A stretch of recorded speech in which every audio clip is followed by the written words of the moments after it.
What does NASA want to uncover with the James Webb Telescope? On 25th December 2021, the National Aeronautics and Space Administration launched the James Webb Space Telescope from Ariane Space ELA-3 launch complex at Europes Spaceport, located in Kourou, French Guiana in South America. Following a series of complex deployments and even more complex unfolding, the spacecraft finally reached its orbit point L2 on Monday, 24 January 2022, about a month after its launch. The L2, or the second Lagrangian point, is a point in space where the gravities of the Sun and the Earth cancel out the effect of each other, so an object reaching that point with just the right amount of velocity will be able to orbit the Sun just like any other planet in the solar system. The successful launch of the James Webb Space Telescope is a great breakthrough in the field of space technology, possibly the greatest after the launch of the Hubble Space Telescope. In fact, Webb is supposed to be a successor to its ancestor, Hubble, and has been underway since 1990. The $10 billion observatory will be able to observe objects 100 times fainter than the faintest object Hubble could detect. It will also be able to observe a large area of space than the Hubble Space Telescope did. This is due to its infrared technology, while Hubble uses visible and ultraviolet wavelengths and large orbiting radius. Even though the launch has been successful, or as NASA puts it, flawless and perfect, the telescope will take another 5 months to complete its commissioning period before it starts doing what it is supposed to do. What that is, or what NASA hopes to achieve by this, we will see in a while. It's also important to note that NASA has already released the first few pictures captured by the James Webb Telescope. Now before we on and discuss further, do subscribe to our channel and click the bell icon to get regular updates on the latest developments in space tech. What are exoplanets and how can they be identified?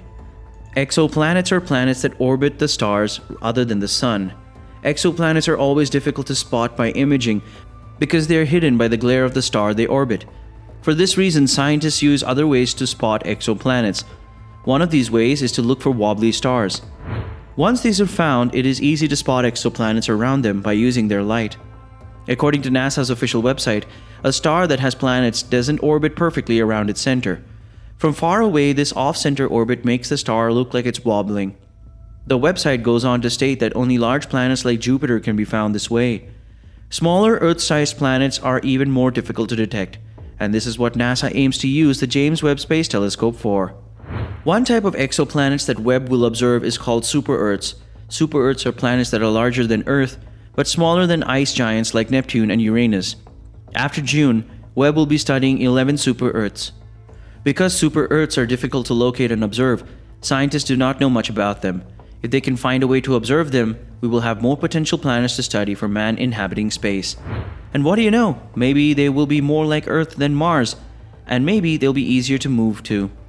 According to Natasha Batala, a research scientist at NASA, Ames Research Center in California, she says that they will use the James Webb Space Telescope supervision to observe a suite of super-Earths in hopes of unlocking a few insights. Regarding super-Earths, Natasha also said in our solar system, we have the inner rocky worlds and outer gas planets. But the most common exoplanets we see are actually in between. The diversity of planets we've discovered within the galaxy far exceeds the diversity of planets within our solar system. However, super-Earths are not the only exoplanets the Webb telescope will be studying. Batala and her team also aim to study 9 other planets that are much smaller and much lighter than Earth. Another study will be focusing on 2 planets in the TRAPPIST-1 system and 3 other rocky worlds. The TRAPPIST-1 system. The TRAPPIST-1 system is much like the solar system. The central star is a red dwarf star called TRAPPIST-1. This star weighs about 8% of the mass of the Sun and is about the size of Jupiter. TRAPPIST-1 is orbited by 7 planets, approximately the size of the Earth, the largest group of Earth-sized planets ever found together in a stellar system. Imagine if man was able to inhabit the stellar system.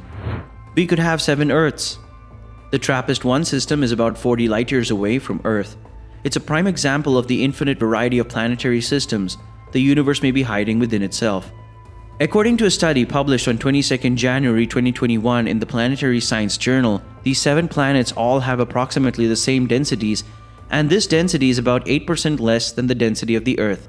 This means that the 7 planets are composed of the same ratio of the same materials, and the comparison drawn to Earth suggests that the ratio and composition are not very different from the Earth. This also means that even by studying just one of these planets, we will be able to understand all 7 of them.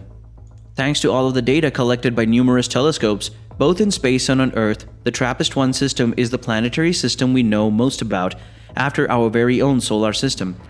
It was first discovered by NASA's Spitzer Space Telescope, and the most interesting part of the discovery is that at least 3 of the 7 planets are found in the habitable zone. The habitable zone is the area around the parent star where a rocky planet is most likely to have liquid water. The moderate proximity of these planets to the TRAPPIST-1 star also means that the temperatures of the surfaces will also be moderate and tolerable for humans. All this may lead you to think that if we already know so much about the TRAPPIST-1, why use the James Webb Space Telescope to study it too? What will the James Webb Space Telescope do? Well, according to Thomas Green, an astrophysicist in the Space Science and Astrobiology Division at NASA's Ames Research Center and the guy leading the study on the 9 cooler planets, says, a planet's atmosphere is essential for the possibility of life as we know it. We've developed Webb's instruments to be able to give us the data we need to not only detect atmospheres, but to determine what they're made of. In simple words, this means that the new technology of the Webb telescope will be used to figure out whether these planets in TRAPPIST-1 and the other 9 planets even have an atmosphere or not, and if they do, then what is it made of? The presence of an atmosphere around planets such as those found in the TRAPPIST-1 system is doubtful because atmospheres of planets that lie too close to stars like the TRAPPIST-1 are usually blown away due to the star's stellar energy. Another important aspect about these planets that Webb will be uncovering is the type of light they emit. It will do this by collecting the spectrum of each of the planets it studies. This is due to the fact we discussed earlier that the James Webb Telescope uses infrared wavelengths for imaging rather than using visible light wavelengths. NASA says the study will focus on the planet's infrared emissions and search for signs of carbon dioxide. If there are signs an atmosphere is present, and especially carbon dioxide, then TRAPPIST-1b could have formed and evolved like the rocky planets in our solar system that also have carbon dioxide: Venus, Earth, and Mars. If this discovery is made exactly the way NASA says, it could be a great leap into making man a multiplanetary species, as Elon Musk puts it. The development and launch of the James Webb Space Telescope is a large step where space technology is concerned. If all goes well and all planned, Webb will open new doors for man's future in space. Whether the future will be only virtual or will man ever physically inhabit space is still a mystery, but with modern technology and the efforts like scientists like Batalha and Green, even the impossible seems pretty possible. Batalha herself says, "It's a humbling experience to be part of such a massive endeavor. About 10,000 people have contributed to this telescope, and thousands more across over 400 institutions will be analyzing data from its first cycle. It's an amazing opportunity to get to do science on this scale."